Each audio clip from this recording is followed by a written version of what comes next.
Hitler has often protested that his plans for conquest do not extend across the Atlantic Ocean, but his submarines and raiders prove otherwise. And so does the entire design of his new world order. For example, I have in my possession a secret map made in Germany by Hitler's government, by the planners of the new world order. It is a map of South America and a part of Central America, as Hitler proposes to reorganize it. Today in this area, there are 14 separate countries. But the geographical experts in Berlin have ruthlessly obliterated all existing boundary lines. They have divided South America into 5 vassal states, bringing the whole continent under their domination. And they have also so arranged it that the territory of one of these new puppet states includes the Republic of Panama and our great lifeline, the Panama Canal. That is his plan. It will never go into effect. In the councils of government, we must guard against the acquisition of unwarranted influence, whether sought or unsought, by the military-industrial complex. The potential for the disastrous rise of misplaced power exists and will persist. You can roughly locate any community somewhere along a scale running all the way from democracy to despotism. This man makes it his job to study these things. Well, for one thing, avoid the comfortable idea that the mere form of government can of itself safeguard a nation against despotism. For big business, despotism was often a useful tool for securing foreign markets and pursuing profits. One of the U.S. Marine Corps' most highly decorated generals, Smedley Darlington Butler, by his own account, helped pacify Mexico for American oil companies, Haiti and Cuba for National City Bank, Nicaragua for the Brown Brothers Brokerage, the Dominican Republic for sugar interests, Honduras for U.S. fruit companies, and China for Standard Oil. General Butler's services were also in demand in the United States itself in the 1930s, as President Franklin Delano Roosevelt sought to relieve the misery of the Depression through public enterprise and tougher regulations on corporate exploitation and misdeeds. More power to you, President Roosevelt. The entire country's behind you, thrilled with hope and patriotism. But the country was not entirely behind the populist president. Large parts of the corporate elite despised what Roosevelt's New Deal stood for. And so, in 1934, a group of conspirators sought to involve General Butler in a treasonous plan. The plan as outlined to me was to form an organization of veterans, to use as a bluff or as a club at least, to intimidate the government. But the corporate cabal had picked the wrong man. Butler was fed up with being what he called a gangster for capitalism.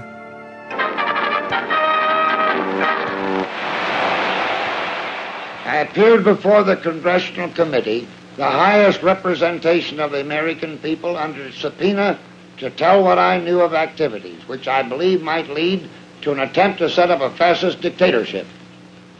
The upshot of the whole thing was that I was supposed to lead an organization of 500,000 men, which would be able to take over the functions of government. A congressional committee ultimately found evidence of a plot to overthrow Roosevelt.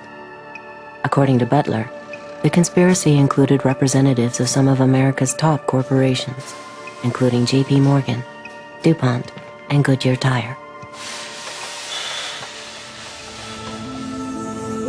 As today's chairman of Goodyear Tire knows, for corporations to dominate government, a coup is no longer necessary.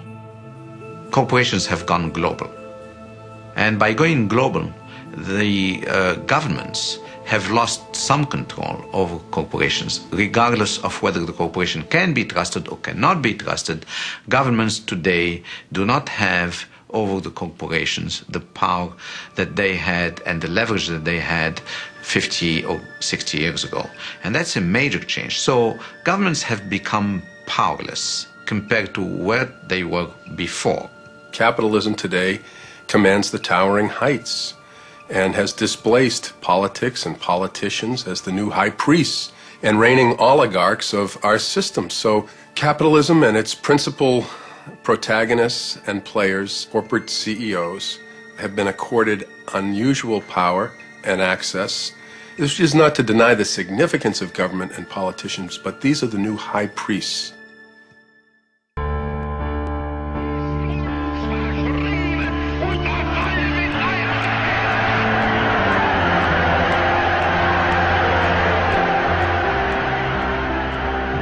The hope that each of us has to build a new world order in which nations and peoples with different systems and different values can live together in peace. We have before us the opportunity to forge for ourselves and for future generations a new world order, a world where the rule of law, not the law of the jungle, governs the conduct of nations. Now we can see a new world coming into view. A world in which there is the very real prospect of a new world order. It is a big idea, a new world order, where diverse nations are drawn together in common cause to achieve the universal aspirations of mankind.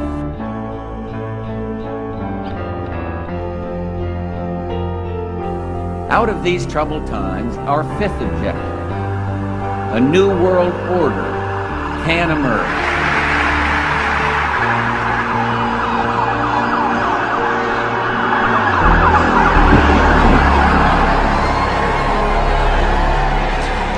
There is a chance for the President of the United States to use this disaster to carry out what his father, a phrase his father used, I think, only once, and hasn't been used since, and that is a new world order. There's a need for a new world order. In the next few years, a solution will emerge, that people will look into that cauldron and decide that they have to learn their limits. But I think that at the end of this administration, with all its turmoil, and at the beginning of the next, we might actually witness the creation of a new order. After 1989, President Bush said, and it's a phrase that I often use myself, that we needed a new world order.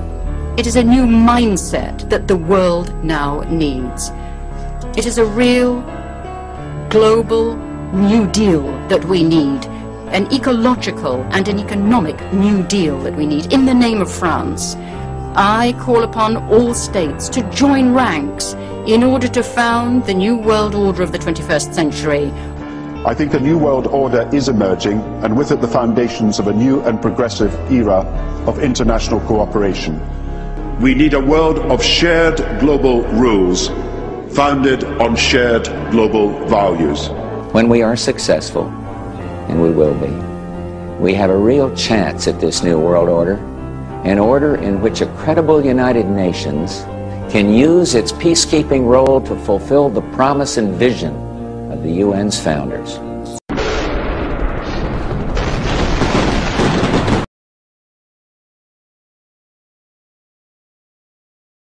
What do you think the most important thing is for Barack Obama? Obviously, you're here to talk about the anniversary for U.S.-China diplomatic relations, but if you had to say this is going to be the country or the conflict or the place that will define the Obama administration, what would it be? The president-elect is coming into office at a moment when there are upheavals in many parts of the world simultaneously. You have India, Pakistan, you have the jihadist movement. So he can't really say there is one problem that is the most important one. But he can give a new impetus to American foreign policy, partly because the reception of him is so extraordinary around the world.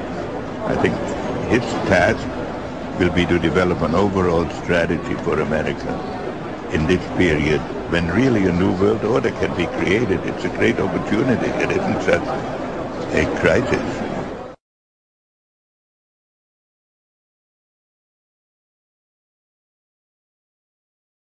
You never want a serious crisis to go to waste. And what I mean by that, it's an opportunity to do things that you think you could not do before. Nevertheless, the United States is in a key position to shape this so that the problem of the Bush presidency will be the emergence of a new international order. Within the next 4 years, we will see the emergence of a new international order. The beginning. Really a new world order can be created. The way we're going to win over the long term is not just militarily. We've got to give them a stake in creating the kind of world order. We have before us the opportunity to forge for ourselves and for future generations a new world order, a world where the rule of law, not the law of the jungle, governs the conduct of nations. When we are successful, and we will be, we have a real chance at this new world order, an order in which a credible United Nations can use its peacekeeping role to fulfill the promise and vision of the UN's founders. After 1989, President Bush said, and it's a phrase that I often use myself, that we needed a new world order, and instead it looks like we got a lot of business. The affirmative task we have now is to actually create a new world order, because the global order is changing again. And the institutions and the rules that worked so well in the post-World War II era for decades, they need to be strengthened. So mostly what they do is hold summits. I think that right now the question is, do we all work for central bankers? That's what I want to address to our guest tonight. Is this global governance at last? Is it one world, the central bankers in charge? Jim Iorio, you say we've got some downside here, a correction in the markets. Fine. But aren't we all just living and dying for what the central banks do? Aren't we all just counting on the fact that there's a Bernanke put and that we won't go any lower than, say, 5% down from here? Of course we are, because if we look at the economic data, there's nothing to get excited about in that. So yesterday we saw some reluctance for the Bernanke Fed to expand their balance sheets and pump more money in. But the stock market knows that reluctance is totally different than not willing to do it at all. And that's why we saw oil implode and gold trade off heavily, because they're not a protected class. If the stock market starts trading off in the 10 to 15 to 20% area, the chairman's going to come in and throw some stimulus at it. So to answer your question, we are absolutely slaves to central banks, and we'd love to be slaves of the economy, but the economic numbers continue to do nothing but trend lower. Mr. LeCamp, do we work for the central bankers? We know that. Mr. LeCamp, we do. This is free. We do. Look, markets are driven by policy now. They're not driven by market forces. They're driven by fiscal cliffs. They're driven by central bank proclamations. They're driven by false rumors coming out of the ECB. Fiat currency that's continually watered down. They continue to water our currency down so the markets go up and we feel good about it. Yeah, and listen to what the Fed did this weekend. I think they really screwed up here. They said that we're going to do this Operation Twist through the end of the year. In other words, they're going to create uncertainty about what happens after Operation Twist, right at the same time that the fiscal cliff kicks in. Do we really want all that uncertainty? Jim, but we have to give the Fed a break here, because the Fed realizes that what they're doing is probably going to have very little economic effect. The only real thing that can help is fiscal and policy changes. So the Fed, all they have is rocks and stones left. They're just going to throw them. They know that they're probably not going to do any good as well. Gentlemen, Jim and Jim. Isn't that why we know that there's going to be QE3? Isn't that why we know there ultimately will be QE3? That's what I'm banking on. I love what you said there, Jim LeCamp, about the idea that ultimately there will be. Jim LeCamp, which Jim? I'm not sure which one said this, but that we're basically beholden to what the central bankers and policymakers do, rather than to the fundamentals in the economy, because we have not been able to generate real growth without doing one of two things. That is, debasing the currency or borrowing our way to a false prosperity. Jim Iorio, how do you invest under those circumstances? What's the question there, Ty? How do you invest under those circumstances? Oh, we invest because remember that every central bank in the world, not just us, ultimately has to devalue their currency. So you can't keep, you got to put your money in stuff. Big cap U.S. with good balance sheets, to me, is the world's tallest midget. Mr. LeCamp, every major country holds gold. That tells me that it's attractive. Is it attractive to you with a watered-down currency? I think it's very attractive both as a currency and a store of value. I agree with Jim. Ultimately, you're going to want resources, but volatility is going to stay with us. So I think investors need to get used to trimming what they don't like and having their portfolio on rallies and nibbling at what they do like on sell-offs, because these aren't going away. The only good news here is that free markets will fight back. When we see bond riots in Spain and bond riots in Italy, those are free market forces fighting back, and ultimately they'll win because investors ultimately will walk away. I think I heard him say he likes gold. He did say that. Yes. I do. Jim, the two Jims, thank you very much. And John, interesting, I was at a conference this week, and one of the most persuasive investors I talked to there said that he felt that what you have to do right now is buy things that are scarce. He said gold was scarce. Aggregates are scarce. What should be the proper relationship between a chairman of the Fed and a president of the United States? Well, first of all, the Federal Reserve is an independent agency, and that means basically that there is no other agency of government which can overrule actions that we take. So long as that is in place and there is no evidence that the administration or the Congress or anybody else is requesting that we do things other than what we think is the appropriate thing, then what the relationships are don't frankly matter. And I've had very good relationships with presidents.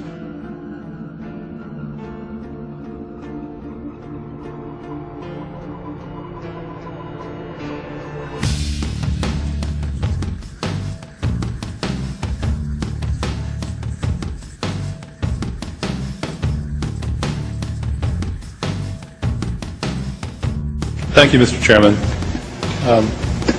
Chairman Bernanke, I'm looking at the report that you handed out this morning, and I was wondering if you could take your copy and turn to page 26. Okay. There's a table on page 26 which consists of your balance sheet, and one of the entries on the balance sheet is under assets, central bank liquidity swaps, which shows an increase from the end of 2007 from $24 billion to $553 billion in change at the end of 2008. What's that? Those are swaps that were done with foreign central banks.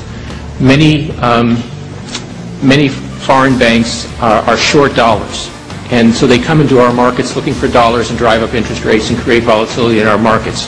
What we have done is, with a number of major central banks, like the European Central Bank, for example, we swap our currency, dollars, for their currency, euros. They take the dollars, lend it out to the banks in their jurisdiction. That helps bring down interest rates in the global market for dollars. And meanwhile, we're not lending to those banks, we're lending to the central bank. The central bank is responsible for repaying us. So who got the money? To financial institutions in Europe and other countries. Which ones? I don't know. $500 billion and you don't know who got the money? The loan went to the banks, and they then put them out to their institutions to try to bring down short-term interest rates in dollar markets around the world. Well, let's start with which central banks got the money. There's 14 of them, which are listed in our, I'm sure they're listed in here somewhere. All right, so who actually made that decision to hand out $1 trillion that way, $500 billion? Who made that decision? The Federal Open Market Committee. Okay, and was it done at one time or in a series of meetings? A series of meetings. And under what legal authority? We have a long-standing legal authority to do swaps with other central banks. It's not an emergency authority of any kind. Anything specific about it? Do you know my counsel says Section 14 of the Federal Reserve Act. All right, we actually looked at one of the arrangements, and one of the arrangements is $9 billion for New Zealand. That works out to $3,000 for every single person who lives in New Zealand. Seriously, wouldn't it have been better to extend that kind of credit to Americans rather than New Zealanders? It's not costing Americans anything. We're getting interest back, and it comes back. It's not at the cost of any American credit. We are extending credit to Americans. Well, wouldn't it necessarily affect the credit markets if you extend $500 billion in credit to anybody? We are lending to all U.S. Financial institutions in exactly the same way. Well, look at the next page. The very next page has the U.S. dollar nominal exchange rate, which shows a 20% increase in the U.S. dollar nominal exchange rate at exactly the same time that you were handing out $500 billion. Do you think that's a coincidence? Yes. All right, well, the Constitution says, no money shall be drawn from the Treasury but in consequence of appropriations made by law. This money is not drawn from the Treasury. Well, let's talk about that. Do you think it's consistent with the spirit of that provision of the Constitution for a group like the FMOC to hand out $500 billion to foreigners without any action by this Congress? Congress approved it in the Federal Reserve Act. When was that? Quite a long time ago. I don't know the exact date. 100 years ago? The original act is 1914, I believe. I don't know whether this provision was in 1914 or not, but the Federal Reserve Act was in 1913. All right, and at that time, the entire gross national product of this country was well under $500 billion, wasn't it? I don't know. Is it safe to say that nobody in 1913 contemplated that your small little group of people would decide to hand out $500 billion to foreigners? This particular authority has been used numerous times over the years. Well, actually, according to the chart on page 28, virtually the entire amount that's reflected in your current balance sheet in the last quarter of 2007, and before that, going back to the beginning of this chart, the amount of lending was zero to foreigners. Are we the people responsible for the chaos that is enveloping America? That is the subject of this evening's Talking Points memo. The folks are indeed responsible for the government they get. Germans could have thrown Hitler out. They did not. Russians fought hard for Stalin. The Chinese surrendered to Mao. The Cubans allowed Fidel Castro to take away their liberty. The folks are responsible. And now Americans are faced with a citizen challenge, not at the levels of totalitarianism, but a very serious economic situation. Yesterday, the Government Accountability Office, the nonpartisan investigative arm of Congress, released its annual audit of the U.S. government. The report covers the fiscal years 2011 and 12. The conclusion of the report is this, quote, absent policy changes, the federal government continues to face an unsustainable fiscal path. Let me repeat that. Absent policy changes, the federal government continues to face an unsustainable fiscal path. If the feds do not stop the wild spending and do not reform Medicare and Social Security, the U.S. dollar will collapse. That means that all of our savings, all of our investments, our homes, and everything else will blow up before our eyes. Now, chances are you will not hear about the GAO's report today, except on this program. The liberal media will not tell you what is going on. The reason? President Obama does not want to cut federal spending or reform entitlements. That is crystal clear. And the media loves President Obama. So the folks be damned. This is like telling people standing on a beach, hey, a tsunami's coming, and if you don't move, you're going to be killed. But the beach folks say, I like it here. I'm not moving. And then eventually the wave sweeps them away. That's exactly what's happening now. We're living in a country that's polarized. We're also living in a country that is becoming addicted to machines, the internet. We discussed that last night. Many American citizens, perhaps most, are now too lazy to pay attention to their country. They're selfish, caught up in individual pursuits. Thus, the federal government has been allowed by we the people to get out of control. Last year, the Fed spent $1.1 trillion more than the government took in. That is grossly irresponsible. The debt now approaching $17 trillion. President Obama, the biggest spending chief executive in history. So, I have to play Paul Revere here. I have to continue to tell you the truth. But I also believe many Americans simply will not listen. And even worse, they are not smart enough to even care. Disaster could be coming. The Federal Reserve ever tried to manipulate the U.S. stock market? No, sir. Not that I'm aware of. Not that you're aware of, but you're the attorney, right? That's right. So you might not even know, right? I would expect to know if there were something like that being done. I'm not aware of that at all. And if you did know, you'd be bound by attorney-client privilege, and you wouldn't be able to tell us, right? Sir, if there were something the Federal Reserve were doing outside its legal authority, I would have an obligation to say something about that. All right, so we agree that any participation by the Federal Reserve in the stock market or the futures market is outside the Federal Reserve's legal authority, right? The Federal Reserve has some authority to regulate various aspects of markets and participate in markets in certain ways. So I think your question is too categorical, but... I think not, actually. Why don't you answer it? I don't know what would... I don't know... Your question is so overbroad, I don't know where to begin to answer that. I don't think it's that overbroad. I'd like you to tell me whether it's within the Federal Reserve's legal authority to try to manipulate the stock market or the futures market. So I don't believe the Federal Reserve tries to manipulate the stock market. Tries? Come on. No, so... Do they? The Federal Reserve's obligation and what it does in monetary policy is try to influence interest rates, and in that way to maximize employment and to stabilize prices. Now, sure if in fact the Federal Reserve question. were trying to do that or doing it, isn't that something that we'd want to know? And to the extent that the Federal Reserve influences interest rates, it does make announcements of that decision immediately. That's not what I said. I said manipulate the stock market or the futures market. Wouldn't we want to know? Yes or no? Could you define what you mean by... I think you know what I mean, Mr. Alvarez. Now, wouldn't it be very helpful to have a GAO audit on that subject? Wouldn't it? I don't know what it is that you're seeking to audit, sir. What I just said. It would be helpful if you could Let's go on to your something else. Does the Federal Reserve actually possess all the gold that's listed on their balance sheet? Do they actually possess it? Yes. Has that been audited by the GAO? I believe that's within the GAO's authority to audit. It certainly is something that our independent accountant is able to verify and does. So if I go ahead and ask for a GAO audit, you won't oppose it, right? To auditing the presence of the gold on the facility? I don't see any reason to object to that.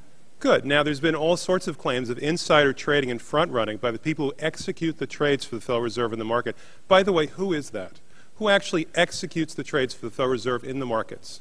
I haven't heard of any allegations of front-running. Well, that's funny because you're the general counsel, so if anybody would know about it, you'd think you would know about it. The Federal Reserve Bank of New York is responsible for affecting the transactions implementing monetary policy. Okay, so then answer the question. The Federal Reserve Bank of New York. That's your answer? You wanted to know who implements... You have people sitting in screens at the Federal Reserve Bank actually executing those trades. You don't delegate that to anyone else? No, the Federal Reserve Bank of New York, of course, it's a process where there's several steps. Federal Reserve Bank of New York executes transactions through primary dealers. Okay. Who are the primary dealers? So the list of primary dealers is on our website. Do you know any of them? Can you name a single one? Sure. JPMC. Go ahead, what? JP Morgan Chase. Okay. Do you mind if we have a GAO audit to see whether there's been front-running or insider trading by them? Do you mind? Is that okay with you? I'm not sure I have any decision-making authority. Well, you're the general counsel. I want to know if you're going to try to stop it. GAO audits government agencies, you want an audit of a private entity. I think that's something that Congress would have to change the authority of the GAO to allow. All right. Now, let's say, you're right, that's what we're doing right here, by the way. Let's say that the Federal Reserve gave $1 billion to a very promising fledgling institution called the Dick Cheney Savings and Loan, whose only asset is an unnumbered Swiss bank account. Don't you think it would be a good idea to have the GAO have authority to look into that? So under the GAO authority as written, a loan by the Federal Reserve to a specific entity, say a particular bank, as you've pointed out, would be subject to GAO audit. We don't oppose that. All right, now the Federal Reserve has given $1 trillion out. $1 trillion in the past 12 months. That's how much the increase in its assets and liabilities in the balance sheet has been. Who got the money? This, by the way, is a question sent to me by Beatrice Delgado. She just wants to know who got the money. Will you tell me? So the most of the increase in our balance sheet has been the purchase of U.S. government securities and the purchase of agency guaranteed securities in the open market from market participants broadly. And what about the rest of it? Time has expired. All right, thank you, Mr. Chairman. But I really think we need answers to these questions, and the only way to get answers to these questions is to have the GAO audit the Federal Reserve. Thank you very much. I just wanted to make the point, if the gentleman has more questions, there'll be an opportunity to submit them in writing. That opportunity will be available. The gentleman from... Here's a man that had 5 sons. And he sent his 5 sons into 5 countries. 1 son went to England, 1 son to France, 1 to Austria, 1 to Italy, and another remained in Germany with the father. And from these sons, and the money that these sons had, they worked and maneuvered and manipulated until they gained control of the central banks of England, France, Austria, Italy, and Germany. The control of these central banks went into the hands of individuals whose interests were not necessarily in harmony with the best interests of that nation. These privately owned central banks became the printer of the money and the extenders of credit of that particular nation. So government and politics, I wish the politicians didn't have to go. I wish the politicians didn't have to go. But I understand you've read this.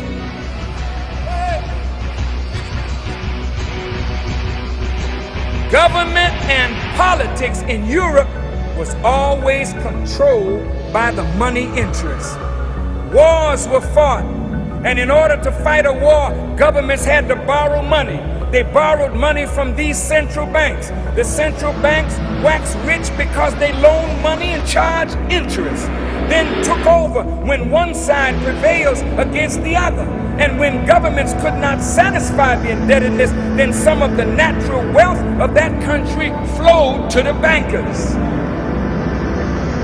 They would loan money to both sides in the conflict because they really didn't care who won or who lost.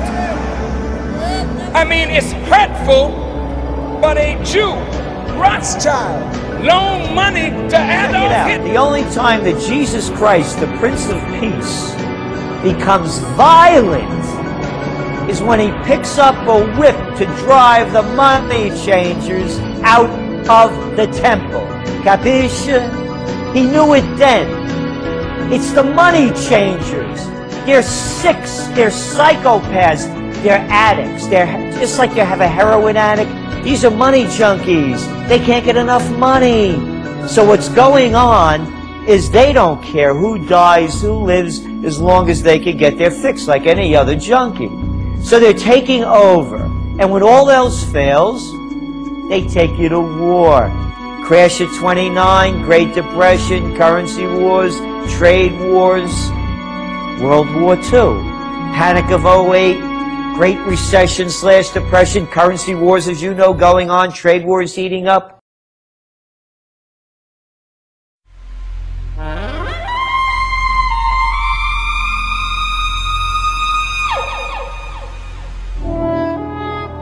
Now let's take a look at the role of the Rothschild family, the family said to be the wealthiest in the world.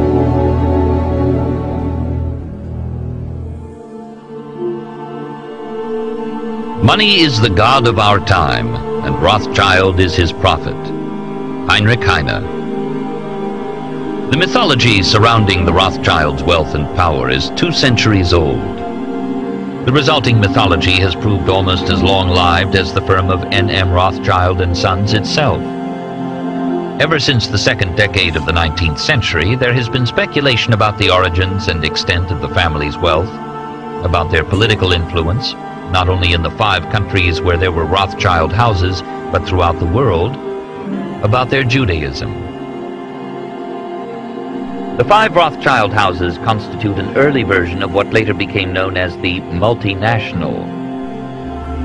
Perhaps the most important point to grasp about this multinational partnership is that for most of the century between 1815 and 1914, it was easily the biggest bank in the world. Strictly in terms of their combined capital, the Rothschilds were in a league of their own until, at the earliest, the 1880s. The 20th century has no equivalent. Because they were so rich, the Rothschilds could plainly claim a material equivalence with the European aristocracy.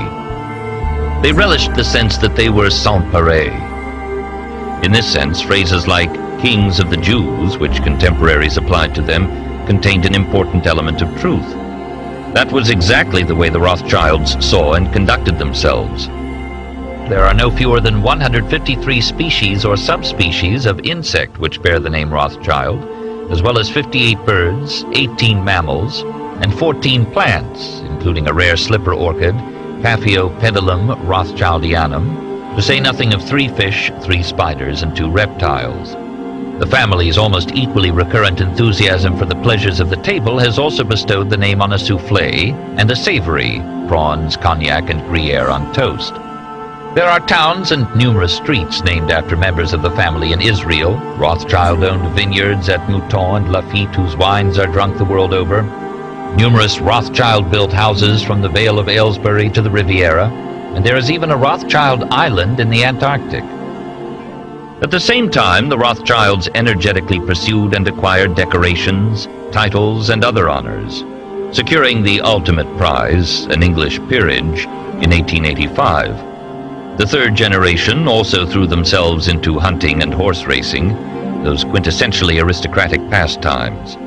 They also extended their patronage to include writers, Benjamin Disraeli, Honoré de Balzac, and Heinrich Heine, musicians, notably Frédéric Chopin and Gioacchino Rossini, as well as architects and artists. In more ways than one, they were the 19th century's Medicis. From the very earliest days, the Rothschilds appreciated the importance of proximity to politicians, the men who determined not only the extent of budget deficits, but also the domestic and foreign policies which so influenced the financial markets. And politicians soon came to realize the importance of proximity to the Rothschilds, who at times seemed indispensable to the solvency of the states the politicians governed, and who could always be relied upon to provide up-to-the-minute political news. When the former de Rothschild Frères director, Georges Pompidou, became Prime Minister in April 1962, and later President in 1969, Le Canard Enchaîné commented simply, RF equals République Française equals Rothschild Frères. Similar echoes can be found in the British press, too. Inferences were sometimes drawn in the 1980s from the fact that a number of conservative politicians had worked for N.M. Rothschild and Sons Limited, either before or after their political careers, at a time when the firm was handling a number of important privatizations. In the 1880s and 1890s, their advice on imperial matters was sought by both the Marquis of Salisbury and the Earl of Rosebery, Gladstone's successor as Liberal Prime Minister. Indeed, Rosebery was married to a Rothschild, Meyer's daughter, Hannah. Rothschild influence extended to royalty as well. It is extraordinary to find that the family's interests in the financial affairs of King George IV predated his accession to the throne by as much as 15 years. How did Meyer Amschel, then the father of an obscure Manchester textile merchant, come to acquire a bill on the Prince Regent? The likeliest answer is that he bought it from the Elector of Hesse Castle, who had made a number of loans to the sons of George III in the 1790s. 10 years later, with Nathan firmly established as a banker in London, the sons of Meyer Amschel turned to these other royal debts with the intention of making Nathan, in Amschel's somewhat old-fashioned phrase, court banker in England. Nor was George IV the only member of the British royal family to whom Nathan lent money in the 1820s. In 1824, for example, he lent £10,000 to the Duke of York, as well as giving him 100 complimentary shares in the Alliance Assurance Company. The Rothschilds also looked ahead to the next generation. In 1816, the only child of the Prince Regent, Princess Charlotte, was betrothed to a minor German prince, Leopold of Saxe-Coburg, the youngest son of Duke Francis Frederick. The brothers at once recognized Leopold's potential importance. Not for nothing did one Rothschild writer of the 1840s point out the similarity between the House of Rothschild and the House of Saxe-Coburg-Gotha, those two extended German families which were to rise from obscurity to glory in the course of the 19th century. Indeed, theirs was to be an almost symbiotic relationship. The 3.5 million gulden lent to the Saxe-Coburgs by the Frankfurt House between 1837 and 1842 was only one aspect of the connection. Of greater importance was the support which the Rothschilds gave to those members of the family who left Coburg in search of new thrones elsewhere. Not that the Rothschilds lost interest in the question of the British succession following Princess Charlotte's death. When the Prince Regent's brother, the Duke of Kent, set off for Germany to marry Victoria of Saxe-Coburg, he took with him a letter of credit on the Frankfurt Rothschilds. When the marriage produced a daughter, Victoria, who at once became next in line to the throne, Nathan hastened to offer the proud father financial advice and his exclusive messenger service. Nathan's sons continued to act as the Duchess's banker after the Duke's death, relaying money to her brother Ferdinand of Saxe-Coburg. These tenuous links were enhanced by careful cultivation of Leopold of Saxe-Coburg, who later became King Leopold I of the Belgians. Nor was his nephew Albert above turning to the Rothschilds for financial assistance after he became Queen Victoria's prince consort. In turn, Victoria and Albert's eldest son was on friendly terms with many members of the family before and after he succeeded his mother as Edward VII. The list of Victorian politicians who were close to the Rothschilds is a long one. Lionel's campaign for admission to the House of Commons in the late 1840s and 1850s enjoyed support from Whigs like Lord John Russell and Peelites like Gladstone, but also protectionist Tories like Disraeli and Lord George Bentinck. They were attracted not only to Disraeli, but also to Lord Randolph Churchill, Joseph Chamberlain, and Arthur Balfour. Even as late as the first decade of the 20th century, the system of partnerships continued to function in such a way that English Rothschilds had a financial stake in the Paris house, and French Rothschilds a stake in the London house. The history of the Rothschilds also helps to illuminate the long-running differences between British, French, and German banking, for the obvious reason that the various Rothschild houses worked in similar, though not identical, ways in each country. In addition to the inevitable web of credits and debits with other firms which arose from these activities, the Rothschilds also offered to a select group of customers, usually royal and aristocratic individuals whom they wished to cultivate, a range of personal banking services, ranging from large personal loans, as in the case of the Austrian Chancellor Prince Metternich, to a first-class private postal service, as in the case of Queen Victoria. And the Rothschilds were also major industrial investors, an aspect of their business which has often been underestimated. When the development of railways raised the possibility of transforming Europe's transport system in the 1830s and 1840s, the Rothschilds were among the leading financial backers of lines, beginning in France, Austria, and Germany. Indeed, by the 1860s, James de Rothschild had built up something like a pan-European railway network, extending northwards from France to Belgium, southwards to Spain, and eastwards to Germany, Switzerland, Austria, and Italy. From an early stage, the Rothschilds also had major mining interests, beginning in the 1830s, with their acquisition of the Spanish mercury mines of Almaden, and expanding dramatically in the 1880s and 1890s, when they invested in mines producing gold, copper, diamonds, rubies, and oil. Like their original financial business, this was an authentically global operation extending from South Africa to Burma, from Montana to Baku. Unlike modern multinationals, however, this was always a family firm, with executive decision-making strictly monopolized by the partners, who, until 1960, were exclusively drawn from the ranks of male Rothschilds. There are numerous apocryphal business maxims attributed to the Rothschilds. For example, to hold a third of one's wealth in securities, a third in real estate, and a third in jewels and artworks. To treat the stock exchange like a cold shower, quick in, quick out, or to leave the last 10% to someone else. The economic history of capitalism is therefore incomplete until some attempt has been made to explain how the Rothschilds became so phenomenally rich. All 19th century states ran budget deficits, and some almost always did.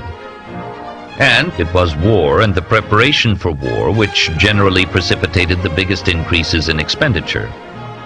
For it was by lending to governments, or by speculating in existing government bonds, that the Rothschilds made a very large part of their colossal fortune. The answer lies in the way these investments were carried out. Only a few years previously, Meyer-Amschel had been arranging payments of some 620,000 gulden from the Elector to Austria to pay for troops and horses in the 1809 campaign against France. Shortly after Meyer-Amschel's death, his son Amschel was advancing 255,000 gulden to purchase horses for the French army. He simply backed both sides. Such a strategy has obvious attractions, and it was to become a frequent Rothschild gambit in the decades ahead. Amschel was only half joking when he wrote, urging Solomon, "Do your stuff. Make the Frankfurt house richer by 1,000,000 francs, the Paris house richer by 1,000,000 louis d'or, and the London house richer by 1,000,000 pounds, and you'll be awarded the Order of the Grande Armée." Such transactions probably accounted for the lion's share of the profits the Rothschilds made in this decisive period. In June 1814, Harris listed the payments they had so far made to Prussia, Austria, the French king, and the British army. Including money that had not yet been disbursed, the total was 12.6 million francs, and more was to come. By now, the markets were tending to follow the Rothschild lead. As Karl noted, "When we buy, everybody buys." This reflected the widespread belief that the Rothschilds were acting on behalf of the English government, and that this was being done in order to force the rate of the pound sterling up, and that we succeeded very well in doing so. But now, let's return to Napoleon, because nothing else in history more aptly demonstrates the ingenuity of the Rothschild family than their control of the British stock market after Waterloo. In 1815, a year after the end of the War of 1812 in America, Napoleon escaped his exile and returned to Paris. Just as the brothers appeared to be losing the peace, Bonaparte's 100 Days plunged Europe back into war, restoring the financial conditions in which the Rothschilds had hitherto thrived. This time, not only Russia and Prussia, but the previously aloof Austrians found they had little option but to accept payment from the Rothschilds, as did a gaggle of other states, including Saxony, Baden, Württemberg, Bavaria, Saxe-Weimar, Hesse, Denmark, and Sardinia. Altogether, Harris's account with Nathan in 1815 amounted to £9,789,778. In this, the Rothschilds had invaluable accomplices in the Allied powers themselves, who naturally wished to pocket as much as they could before peace was signed and the subsidies ceased. As their father had taught them, the brothers were always careful to make their terms attractive not only to governments, but also to the individual officials with whom they were negotiating.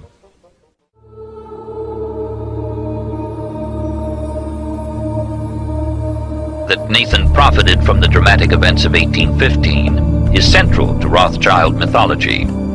By obtaining the first news of Napoleon's defeat at Waterloo, before even the government itself, Nathan was able to make a huge sum of money on the stock exchange.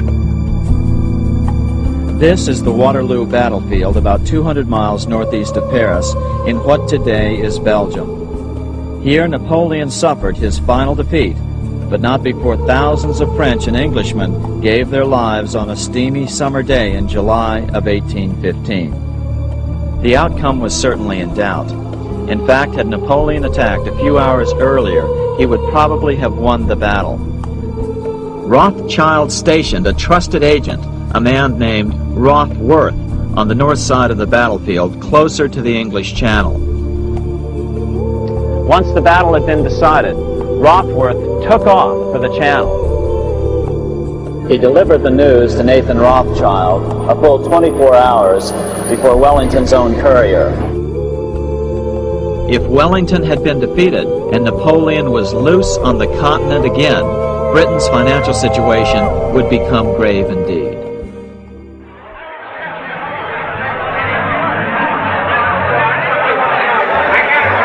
Too late, Mr. Rothschild. You backed the wrong horse this time. Rothschild, you've lost your luck.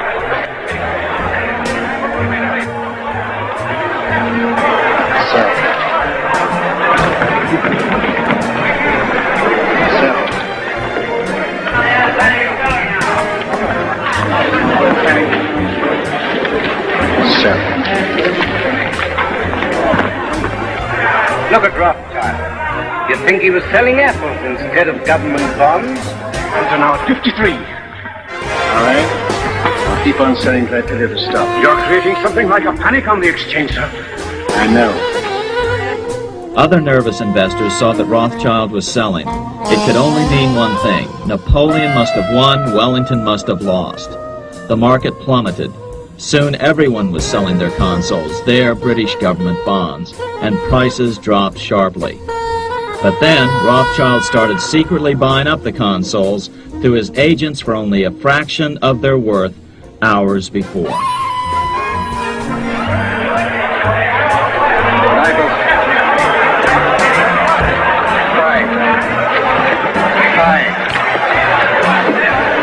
Yes, bye. Have you had any news? What do you think about this rumor? I don't listen to rumors, Mr. Baring. You hear what they say? Wellington defeated. You might tell me what you're going to do. I have no objection to all London knowing what I'm going to do. I'm fine.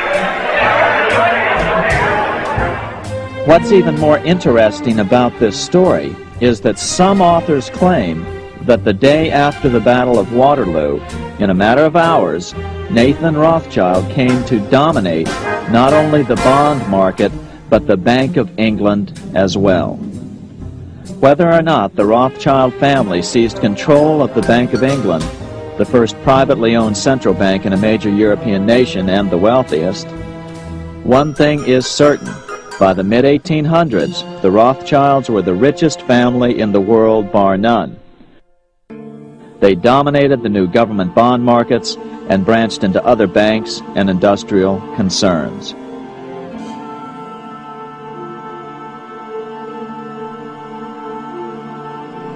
Like France and Britain, the Central and East European states emerged from the war with dire financial problems which could be addressed only with the assistance of foreign capital.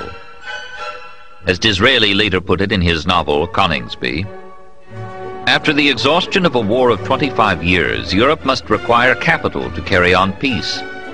France wanted some, Austria more, Prussia a little, Russia a few millions.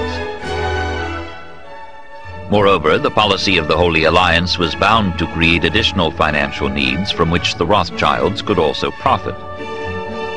For the principal aim of the alliance was to avert a recurrence of the revolutionary epidemic which had caused such upheaval in Europe between 1789 and 1815, if necessary by military intervention. That implied further expenditure. The Rothschilds were notoriously the chief ally of the Holy Alliance. To the German writer Ludwig Werner, they were the nation's worst enemies. They have done more than any to undermine the foundations of freedom, and it is unquestionable that most of the peoples of Europe would by this time be in full possession of liberty if such men as Rothschild did not lend the autocrats the support of their capital. Moreover, the Rothschilds were also, as Bürne said, lending money to establish Greece as an independent monarchy, which had been another liberal goal of the 1820s. Indeed, they even appeared to be in a position to influence the decision as to which prince would become the new Greek king. It therefore made more sense to argue that the Rothschilds were beginning to supplant rather than merely shore up the European monarchies. The first major post-war loan which the brothers succeeded in making was to Prussia, which had ended the Napoleonic period with a debt burden of around $188 million and continued to run large deficits in 1815, 1816, and 1817. The size of the floating debt reached $20 million by the autumn, and the government began to contemplate raising a loan in London. Banking, the third Lord Rothschild once remarked, consists essentially of facilitating the movement of money from point A, where it is, to point B, where it is needed. All banks have histories, though not all have their histories researched and written. Only the Rothschilds, however, have a mythology. The world's bankers. The Rothschilds are the wonders of modern banking. We see the descendants of Judah, after a persecution of 2,000 years, peering above kings, rising higher than emperors, and holding a whole continent in the hollow of their hands. The Rothschilds govern a Christian world. Not a cabinet moves without their advice. They stretch their hand with equal ease from Petersburg to Vienna, from Vienna to Paris, from Paris to London, from London to Washington. Baron Rothschild, the head of the house, is the true king of Judah, the prince of the captivity, the Messiah so long looked for by this extraordinary people. He holds the keys of peace or war, blessing or cursing. They are the brokers and counselors of the kings of Europe and of the Republican chiefs of America. What more can they desire? Niles Weekly Register, 1835-36. Whatever its significance for Prussian politics, the 1818 Prussian loan was without question a watershed in the history of the European capital market, as contemporaries came to recognize. Firstly, the loan was not to be in thaler but in sterling, with the interest payable, half yearly, not in Berlin but in London. Secondly, there was to be a British-style sinking fund to ensure the amortization of the loan.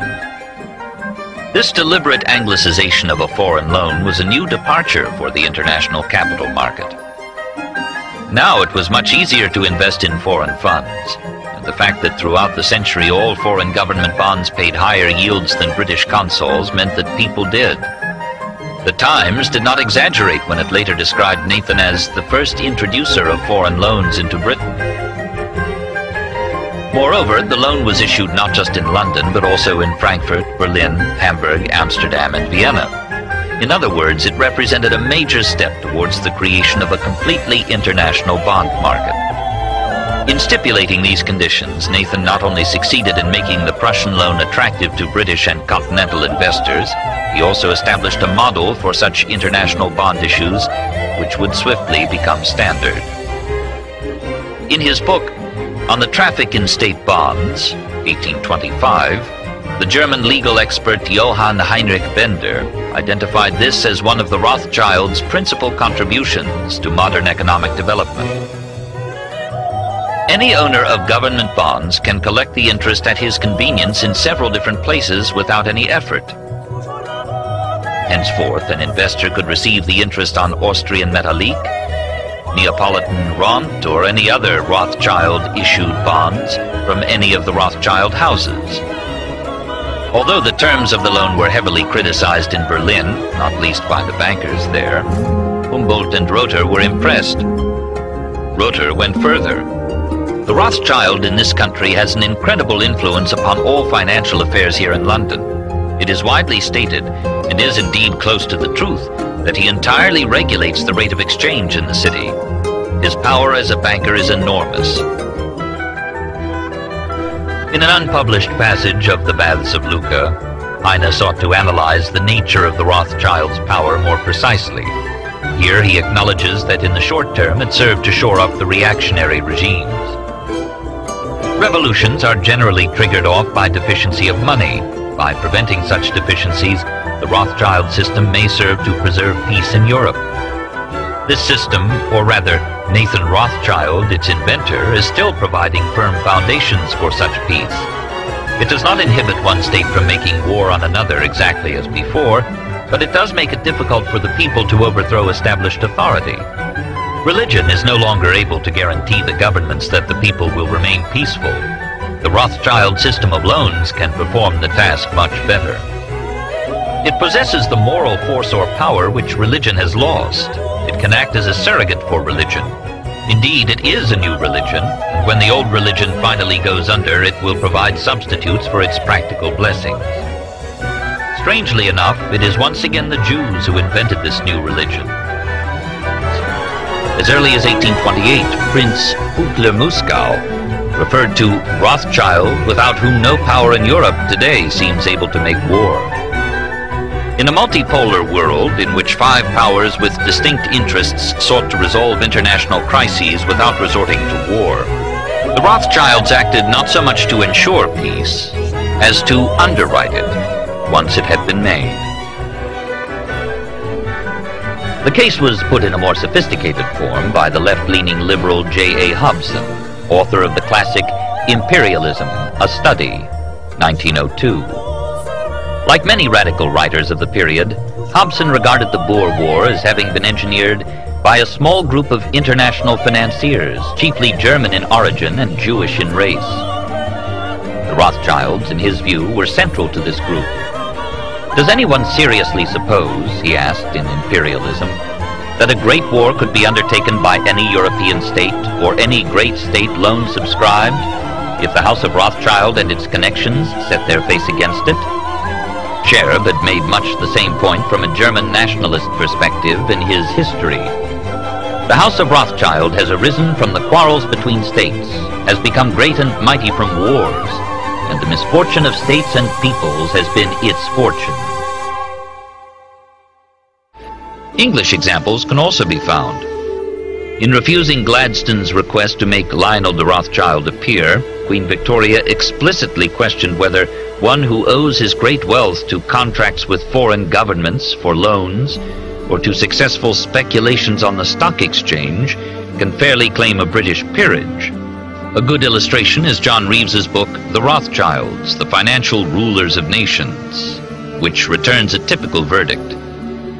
The Rothschilds belong to no one nationality. They are cosmopolitan. They belong to no party. They were ready to grow rich at the expense of friend and foe alike. The central dilemma which confronted the Rothschilds lay here. Because of their wealth, other Jews looked to them for leadership in their pursuit of equal civil and political rights. They themselves had no desire to forsake their palatial town and country residences for barren Palestine.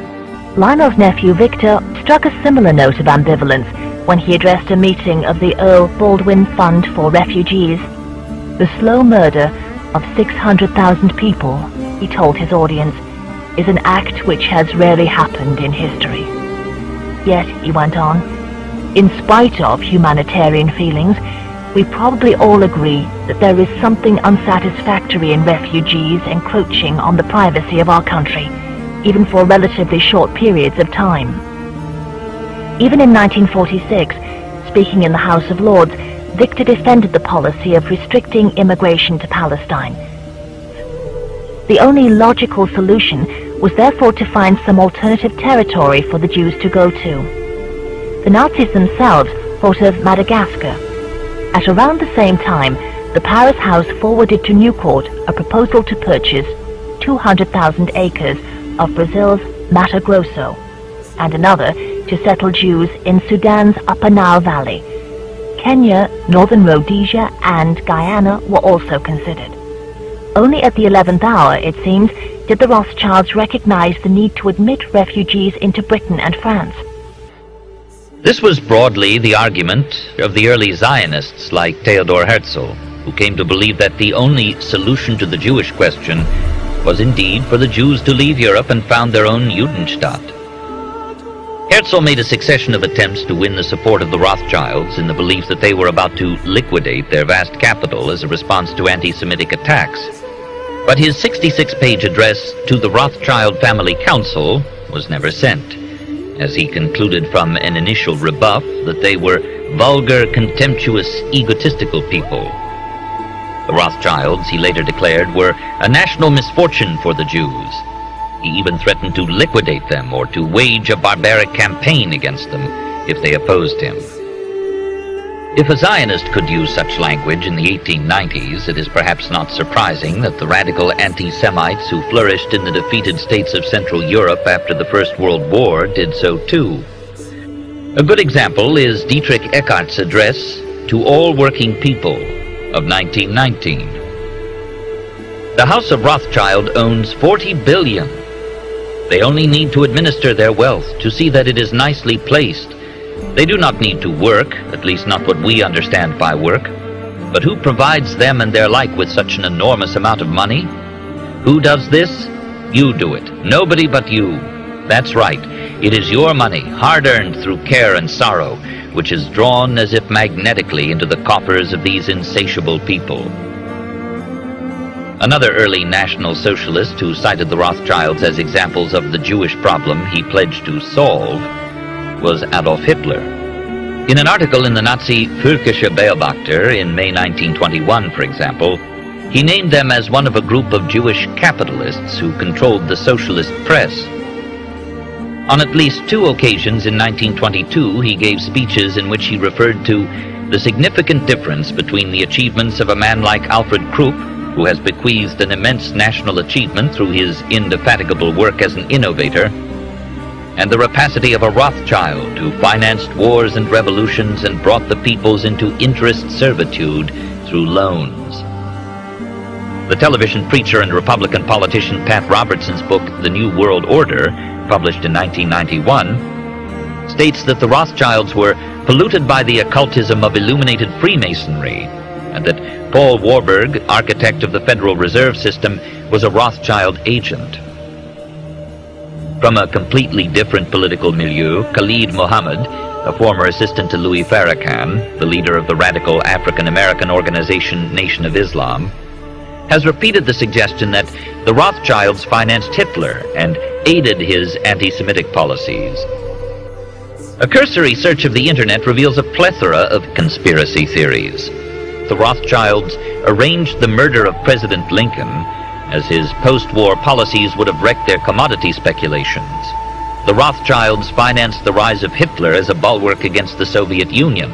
The Rothschilds are interwoven with the Catholic Church, and jointly with the traditional mafia and the American CIA, which was pro-Nazi. They are the hidden power which controls other well-known banks, such as Warburg's, Schroeder's, and Lazar's, as well as being behind American financiers such as J.P. Morgan, the Rockefellers, Kuhn, Loeb and Company, the Spires and the Lehmans, not to mention the Bank of England and the Federal Reserve System, an obvious Rothschild front. Through this network of global power, they have been responsible for, among other things, the Boer War, the creation of Israel to control the oil of the Middle East, the Russian Revolution, a coup on Russia by the United States financial arm largely controlled by the Rothschilds, and even the floating of the dollar by President Nixon. Today, they and their associates in the Conservative Party and the press are plotting to monopolize the world's energy supplies, hence their interest in electricity, coal, and gas privatization. It might be thought that a serious banking history should scrupulously avoid reference to this kind of nonsense. Yet it is impossible to appreciate the need for a scholarly history of the subject if one blithely pretends such myths do not exist.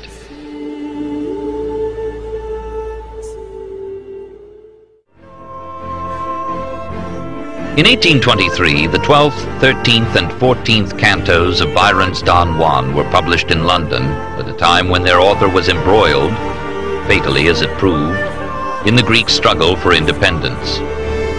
Nevertheless, these late verses indicate a keen awareness of the power of money. and specifically of the new kind of financial power personified by Nathan Rothschild. Who hold the balance of the world? Asked Byron in the 12th canto. Who reign o'er Congress, whether royalist or liberal? Who rouse the shirtless patriots of Spain? Who keep the world, both old and new, in pain or pleasure? Who make politics run glibberall? The shade of Bonaparte's noble daring, Jew Rothschild and his fellow Christian Baring. To Byron, Rothschild and Baring were the true lords of Europe, whose every loan is not a merely speculative hit, but seats a nation or upsets a throne. Republics also get involved a bit. Columbia's stock hath holders not unknown on change, and even thy silver soil Peru must get itself discounted by a Jew. That Byron could suggest, even satirically, that Nathan Rothschild held, along with Alexander Baring, the balance of the world, requires some explanation. In April 1825, the market began to slide. The heaviest falls were experienced by British industrial securities and Latin American bonds. Such a severe asset price deflation was bound to bring a banking crisis in its wake. As it was, 73 out of 770 country banks failed. The country came within 48 hours of putting stop to all dealings between man and man except by barter. Much of the time, Nathan was a buyer or borrower of gold and silver.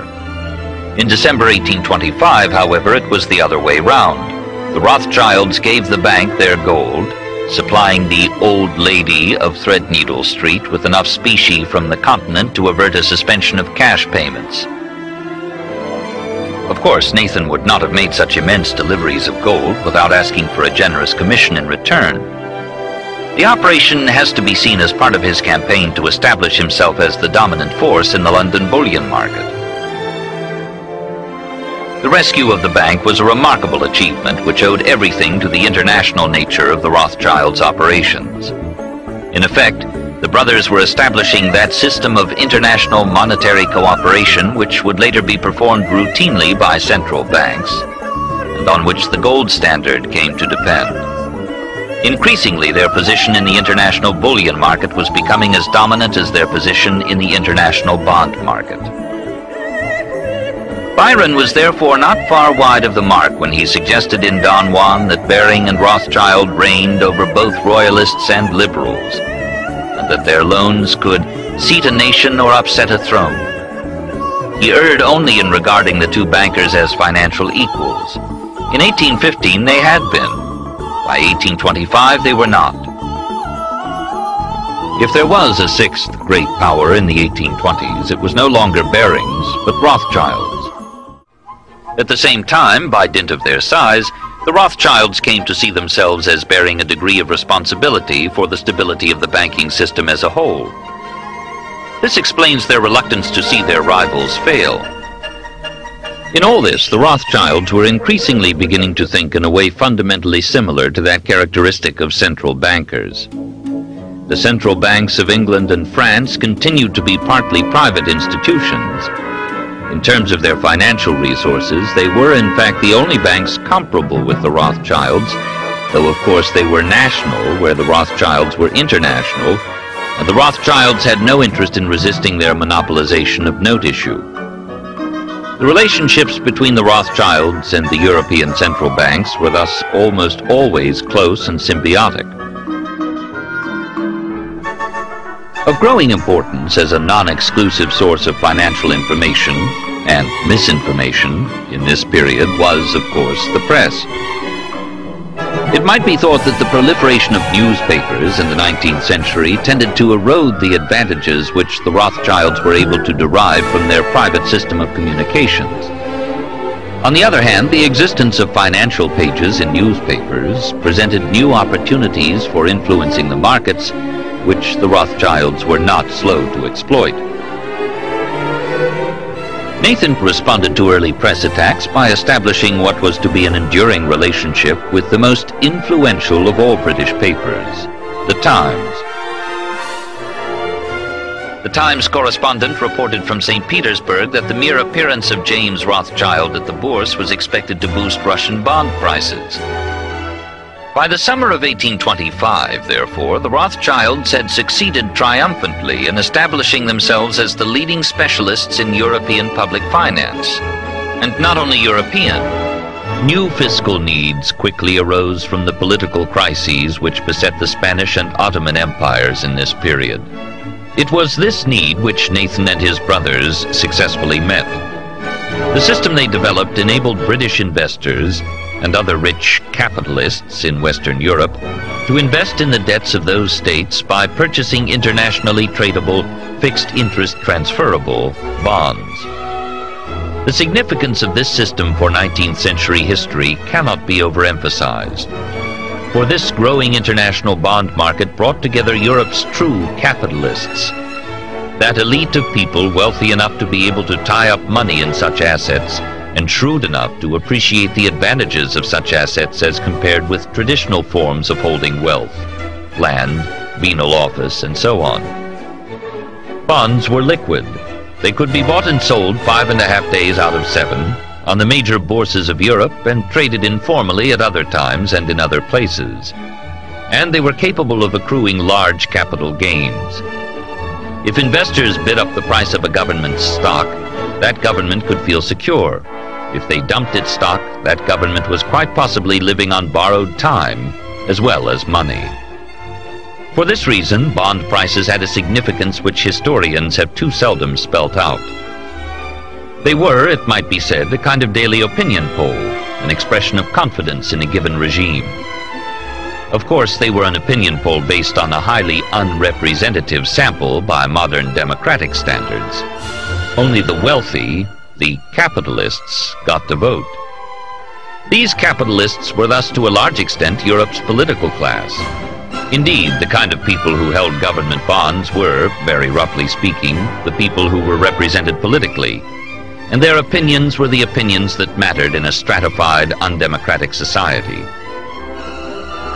The singular beauty of the bond market was that virtually every state, including, as the century advanced, all the new nation-states and colonies, had sooner or later to come to it, and most states had sizable amounts of tradable debt in circulation.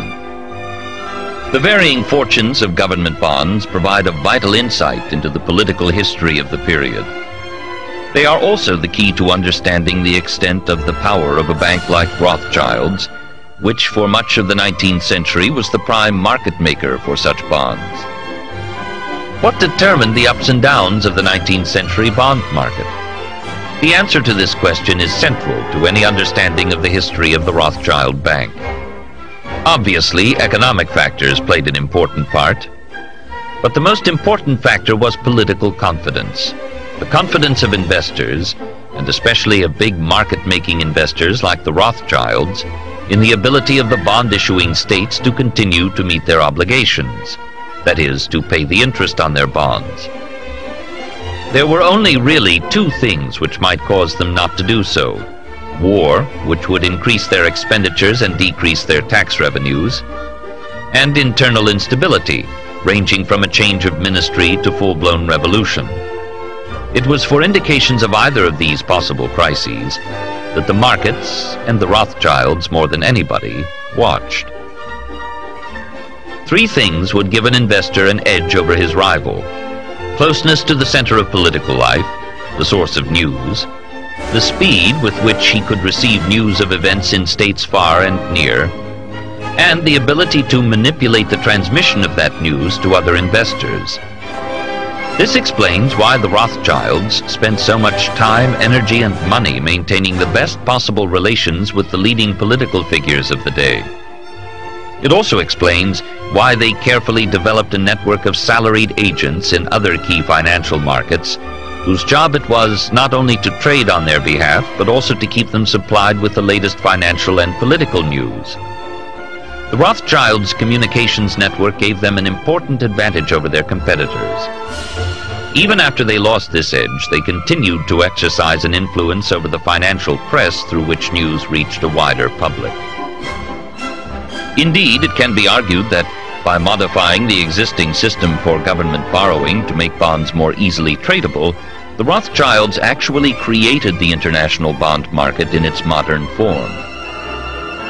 As early as August 1820, the Bremen delegate to the German Confederation's Diet in Frankfurt had a conversation with his Austrian counterpart, Count Buhl, which acutely identified the unrivaled extent of the Rothschilds' political influence in Europe. This house has, through its enormous financial transactions and its banking and credit connections, actually achieved the position of a real power. It has to such an extent acquired control of the general money market that it is in a position either to hinder or to promote, as it feels inclined, the movements and operations of potentates and even of the greatest European powers.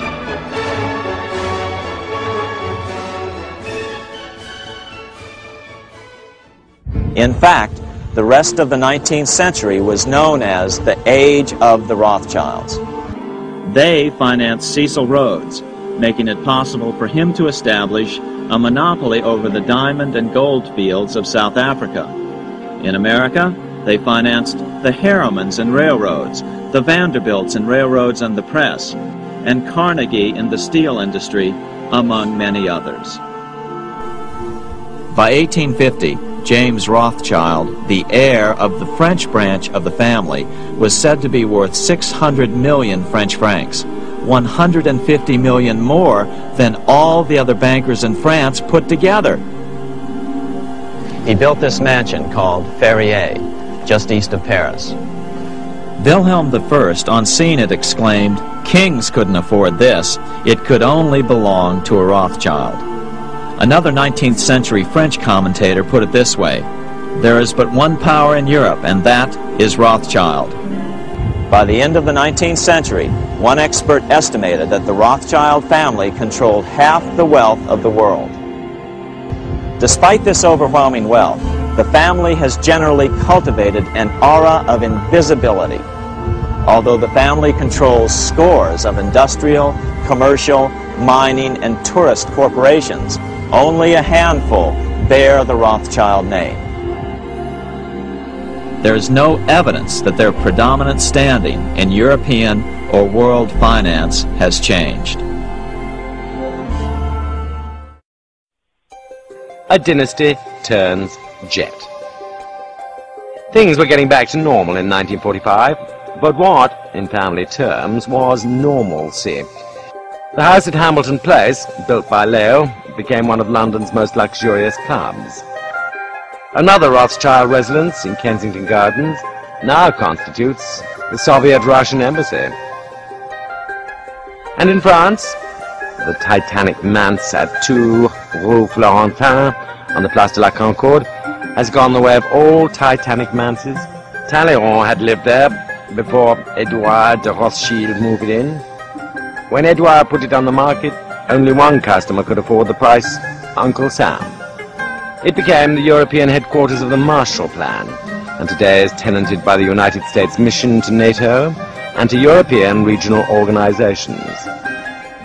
Henri de Rothschild's huge place at 33 Rue de Faubourg Saint-Honoré now houses the Cercle Interallié, a fancy international diplomatic club.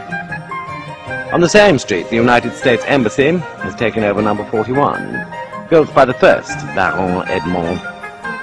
The Rothschild monograms still crown the great portals of both houses.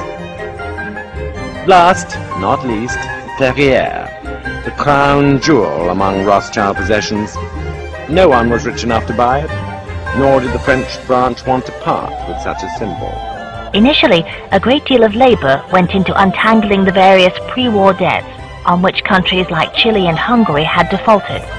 New issues, like the 1951 offering of £5 million of stock for the International Bank for Reconstruction and Development, usually known as the World Bank, had to be shared with other city houses. The old Rothschild predominance in the South African gold market had already been reasserted 3 years previously, when the international gold market reopened. Once again, the world gold price was formally set in New Court's fixing room. Through a string of holding companies, New Court could now tap monumental lumber, power, mineral, particularly uranium, resources. And Winston Churchill, appreciative of the scale of the thing, termed it a grand imperial concept. After Antony's death, his two nephews, Edmund and Leopold, took over together with Antony's son, Evelyn.